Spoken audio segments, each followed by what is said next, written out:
কলিজা ভাই, একজন নারী নেত্রী হিসেবে যে কি পরিমাণ সাহস থাকতে হয় তার বড় আবার প্রমাণ দিলেন এই বৈষম্য বিরোধী ছাত্র আন্দোলনকারী সাবেক এই নেত্রী উমামা ফাতেমা।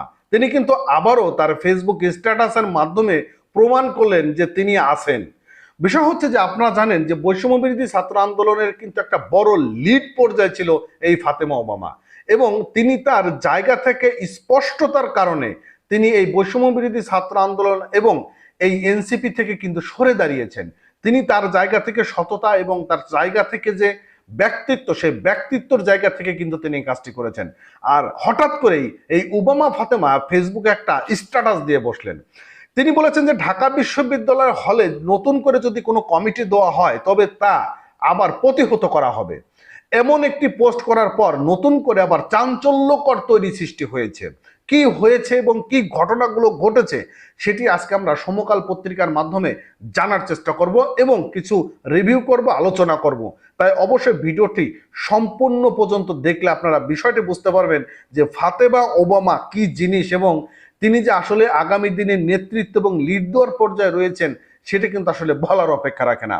বন্ধুরা, বলেছে যে ঢাকা বিশ্ববিদ্যালয়ের হলে নতুন করে ছাত্র দলের আহ্বায়ক কমিটি ঘোষণাকে জুলাই গণ অভ্যুত্থানের সঙ্গে বেইমানি বলে আখ্যায়িত দিয়েছেন এই বৈষম্য বিরোধী ছাত্র আন্দোলনকারীর সাবেক এই নেত্রী ফাতেমা ওবামা।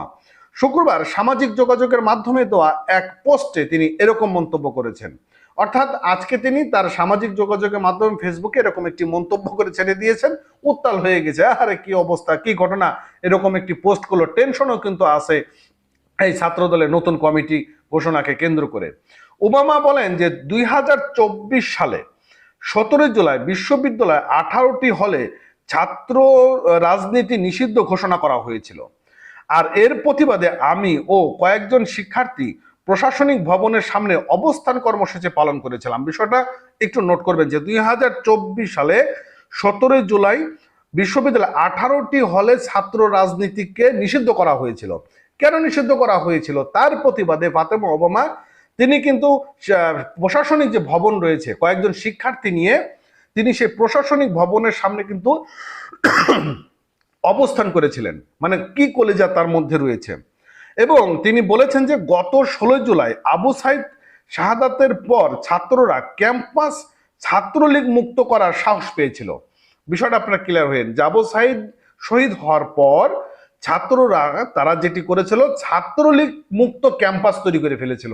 তার মানে কি পরিমাণ সেখানে মানে রসানল তৈরি করেছিল যে তারা সেই জায়গা ছাড়তে বাধ্য হয়েছিল। আর এই বছর ঘুরতে না ঘুরতে গুপ্ত রাজনীতি ও প্রকাশ্য কমিটি চর্চা শুরু হয়েছে, যা স্পষ্ট জুলাই অভ্যুত্থানের সঙ্গে বেমানি হিসেবে বলে তিনি আখ্যায়িত করেছেন। এবং তিনি হুঁশিয়ারিতে বলেছেন যে আজ রাতের মধ্যে কমিটি স্থগিত না হলে শিক্ষার্থীরা কঠোর পদক্ষেপ গ্রহণ করবে। বিষয়টা আমরা পরিষ্কার।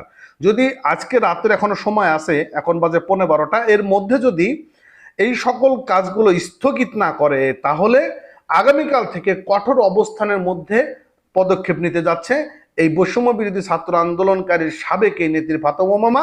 তিনি শিক্ষার্থীদের নিয়ে আবারও কঠোর কর্মসূচিতে পালনে যাচ্ছে। আপনার কাছে কি মনে হয় তিনি কি সফলতা অর্জন করতে পারবে এই সময়টা দাঁড়িয়ে?